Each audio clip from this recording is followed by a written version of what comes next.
Hi there, we are back again. Today I'm with Sigrid Pfeffer. Am I pronouncing your name right? I hope Yes, so. of course. Okay. And Sigrid is more than a tourist to Goa. She came as a tourist, I must say. And the rest of the story she'll tell you in her words. You're a sound recordist back in Germany, in Hessischer Rundfunk, right? In Frankfurt, yes. In Frankfurt, which is the local, the radio station. Yes. And as a sound recordist, you're particularly tuned into music, could I say? Music and programs. At the moment, I work for the cultural channel, Hessischer Rundfunk, HR2, and for the news section. This is High Info. And I edit, I do pre-recording, and sometimes there's also producing of small features or reports along with clippings of interviews and atmospheres and music. So this is my main job. I just want to say that your love affair with Konkani music is not like a passing fancy, because we met almost exactly 10 years back. You know, next month in March it will be 10 years when we met, and you first told me about this. The long searching for old recordings started. Tell us about that. So Chor Bazaar, Calcutta, permissions. Yeah, and at that time I didn't know much, and I tried to get in touch with All India Radio, and then the most important step was, I never forget that I was on duty. I worked for the news section, the late evening shift. In between the news there was some time, and so I must admit, okay, I was Googling in the internet, always Konkani music, and it was so difficult to find informations. And then suddenly appeared Naresh Fernandez's text from his book. Taj Mahal Foxtrot. Not yet. Okay. Taj Mahal Foxtrot was later. It was from the book Bombay Mary Jaan, okay, which he published together with Jerry Pinto. It was Jerry Pinto, okay, yes. And that this text was about Chris Perry and Lorna, called Morning You Play Differently, Evening You Play Differently. And I read that text maybe 50 times, and that was for me like a door that opened, and that it was something that proved that this music is something special. And this text was so I must admit, it was magic to read that. In my imagination, I saw this building at Tobi Talau and the Irani Cafe, and where they met the musicians like Chris Perry and Chick Chocolate, waiting for a job to play with, along with other musicians coming from abroad, jazz musicians, and then how everything merged, how they also worked for the Indian film industry. And for me, I never estimated this complex story behind that music. And for me it was important to know more about that. And so I got somehow hooked on that topic. And not only the music, at that time it was not only the music I was interested in, but also in the context. And finally I could meet Naresh Fernandez. At that time he was editor at Time Out Mumbai. And it was not me who had the idea of bringing out an album, but it was a good friend of mine, also a journalist, and he said, bring out a CD. And I said, oh, so you crazy. You took permissions and you brought out the CD in Europe? Yes. Called Music of Goa Made in Bombay, right? Yes, Konkani songs. Okay. Yeah. Konkani songs? Konkani songs, yeah, exactly, music from Goa, made in Bombay. Made in Bombay. Yeah. So your point is that the 50s to the 70s were the golden period of Konkani music? Yes. Especially music from Lorna, Chris Perry, Alfred Rose, Rita Rose, and many others. And and also on the other side, it was more that pop. And then I also liked that it's difficult to call it folk music, I think, but it's also cantara, like from Konkani Goan Folk Song Group, or Oslando, who is Mangalorian, I think. No, Oslando's Goan. He passed away recently, a couple of years back. I met him. I had the great opportunity to meet him twice, and wonderful person and wonderful music he did. And but this wouldn't have fit into that pop album with H. Britton and also music from films of Frank Fernand, and the story behind everything. Also the story of Frank Fernand and how all these people, or Anthony Gonsalves, how they were in both at home in both musical traditions, and how this merged, and that was so it's very interesting for me. And then later on, I came to know about the book, Naresh Fernandez' book, Taj Mahal Foxtrot. It's still a very interesting topic for me. It's very humbling for us because you being from Germany understand our music probably better than me and many other viewers also. But of course, there were a few other books like Mario Cabralisa's Wings of Fire. Yes, I read, of course. I forgot to mention that, sorry. But not too many. These were the first sources and the only sources I had regarding, I didn't have so much information. And I wrote a booklet, which was also translated into English. But now, I have to say, after 10 years, it's okay, but I would add and modify this booklet, because by now I know so much more. And but my dream is getting a vinyl edition for the 10th anniversary of the Konkani vinyl album. record? Yes, a vinyl. It was brought out on CD, yeah. And now you can also download it from iTunes or from the record company itself. But I'm dreaming of a special vinyl edition. So of course, we know the story of the CD and things like that, but how did it come about? Two things. One, your search for the records through Chor Bazaar and all, and then the search for permissions. Can you tell us a bit about that? Yeah, that was a long way. Then in Naresh Fernandez' article or text, I read that there's a place in Bombay, Chor Bazaar, where Which means thieves' market, basically. Yeah, I know. Yeah. And where you also can buy records. And I started searching there, and I found, of course, in an interesting shop, which is also in the cover of the album. I found some original vinyls. At what price? I think too expensive. I see. Too expensive, I think.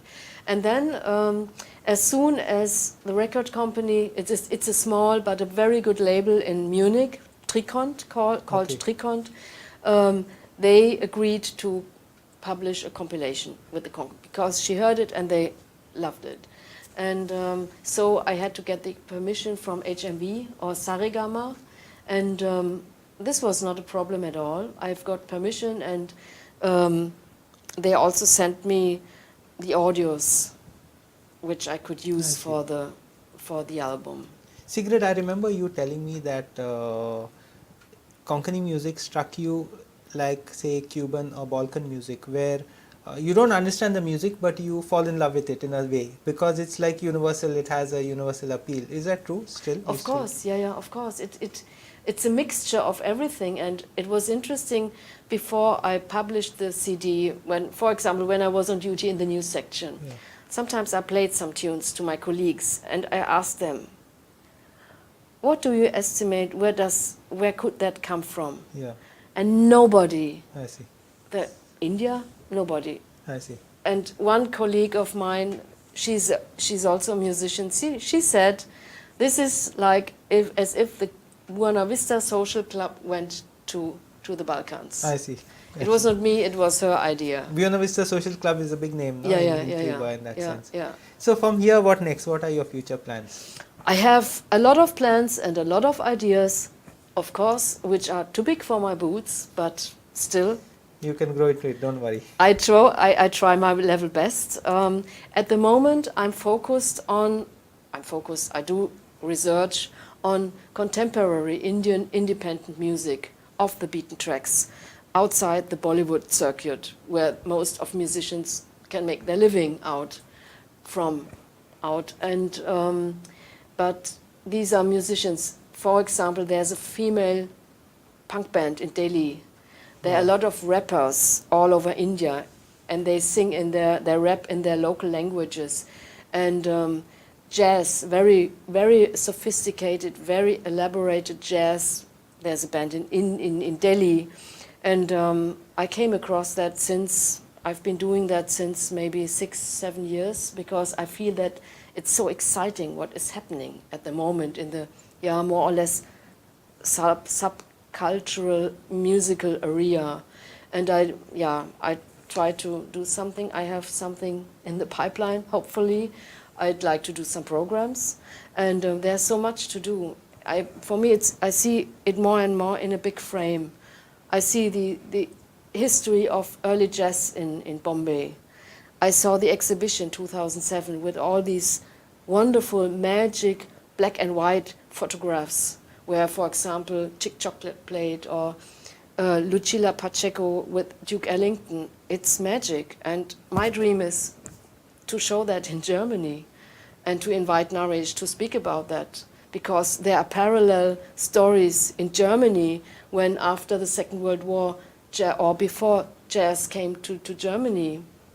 And this is so interesting to find also a context. For me, it's not only the music, but I'm also interested in the political, historical, and socio-cultural context. And there is so much to explore and to tell and to show and to listen to. So, Sigrid, do you feel that in India, in Goa, we are doing enough to capture, to understand, to categorize this music? Of course, the answer is no. But what could we do? What could we do differently? What could we do better to have more work on this being done? Because it's all being lost. Indie pop came as a boom in the 1990s, and it's gone. Today it's a distant memory. The Kantara phase in the 50s to 70s is not so studied or even understood till today in that sense. So, what would you suggest? This is a question I would need some time to think about. We have a lot of home, small, flat-based studios here recording in Goa, but I don't know if that's being marketed, if it's being put out in the market, being made easily available. So the sound archives are not building up in that sense. I think I'm hesitating, as I come from abroad, and who am I to justify to prescribe. I think. But it can be said that Germany has a very strong audio radio tradition going, isn't it? Yes, I think so. Yeah. Everything is well documented and studied. Yeah, I think so. But there's also an archive in Delhi, which is caring about old recordings. Which one? I don't know the name of this archive, but there's an archive. Naresh Fernandez, of course, knows it, and it's important to preserve that. And so, to everybody who listen to that or to see that, don't throw your old vinyls away. It's a treasure, and of course, I would love to have some because, for example, Konkani Go and Folk Song Group. I have a very old vinyl or shellac from Chor Bazaar, but the quality is horrible. But these things are treasures. You have to preserve it and to appreciate it. And this is one thing. On the other side is to transfer it to the present.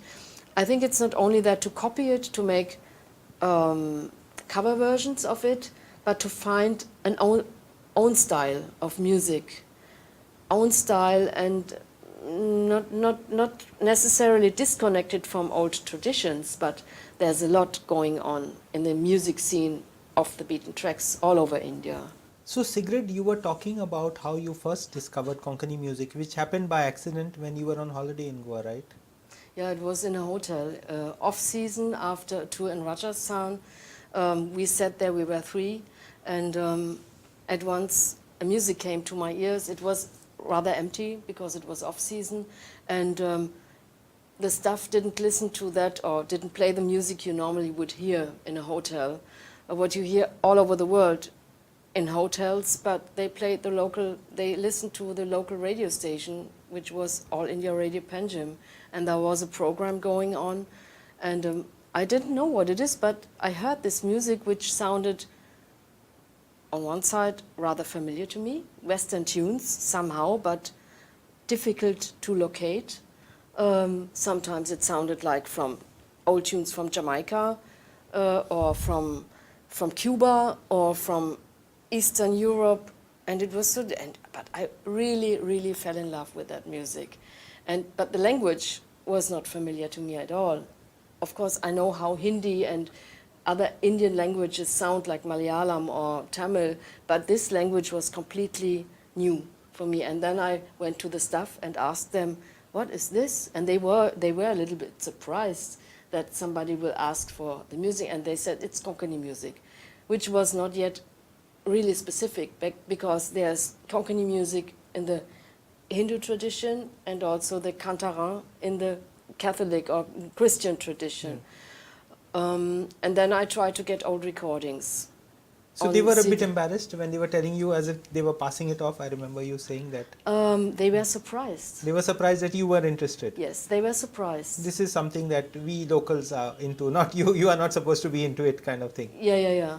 And they were surprised that, why is she interested? And it took me a long time to find out what it was.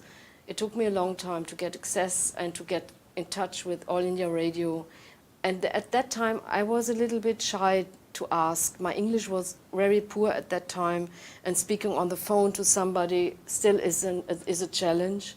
And once I remember that I called All India Radio, and I could go there and they showed me the archive, and I saw these old records, and I thought, oh my gosh.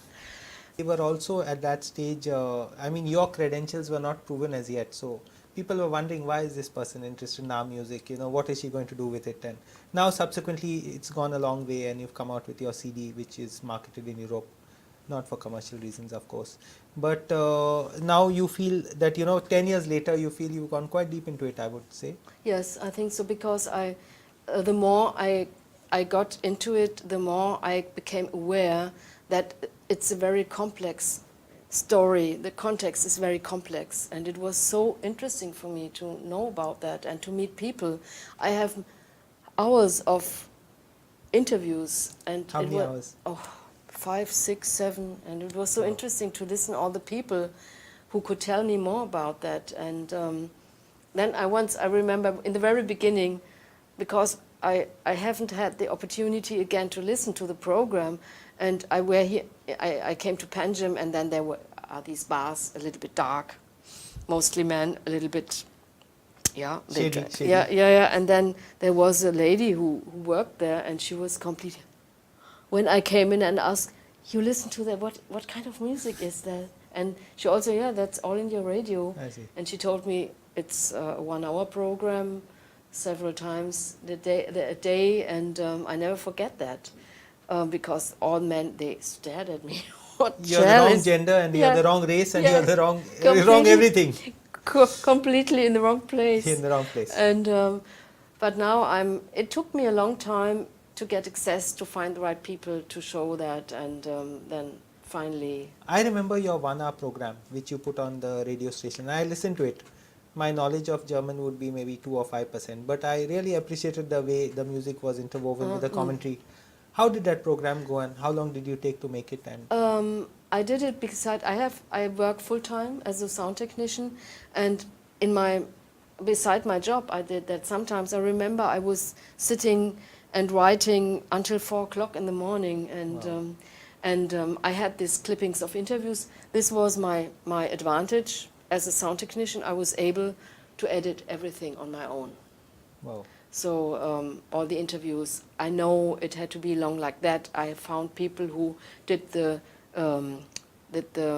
dubbing in German, and everything. I did everything on my own. But then I fortunately had an editor. She was the editor of a program called Music from All Over the World, and she was very supportive, and she gave me the opportunity to do that program. And was it well received? Did the German Yes. It was repeated. It was broadcasted twice. I see. And I also took 7 weeks of unpaid holidays to go to India to do research. The main problem with this music is that it's hard to transfer it from one culture to the other, to understand it, to appreciate it. Till you get under its skin, it's like a black hole, no? Yeah, but still, as it has so many Western influences, it appealed to the audience. And your explanation would put it in context also. Yeah. And I thought it was it was a great opportunity. Of course, it was also a challenge, but I really loved to do that.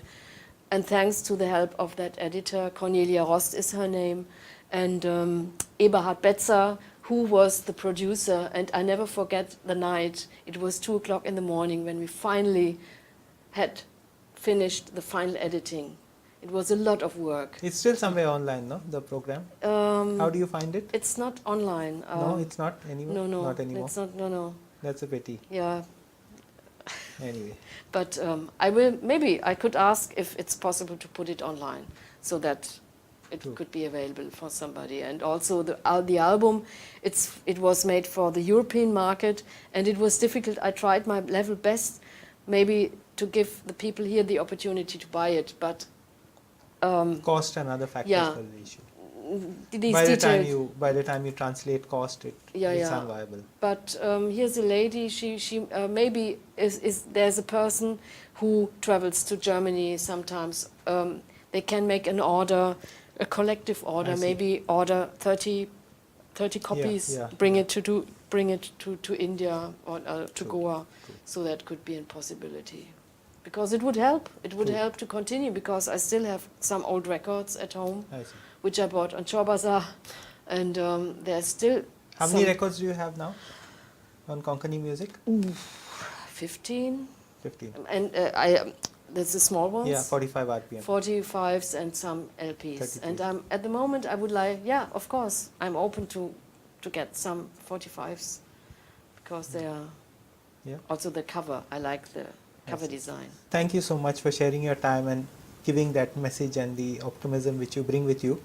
And all the best. Keep up the work. We Yeah. hope to be in touch with you maybe 10 years later. I and hope so, yeah. Thank you very much. And in case there's something new, and one thing which is important for me to say, I don't do this for the money. Some people may think, oh, she will be rich with all that. No, not at all. Passion But, takes you far, and passion is important. it's my passion, yeah, and my love to music. Thank you and so much. We are really grateful for your work. Thanks. It was a pleasure for me, and thank you for having given me the opportunity to speak about that.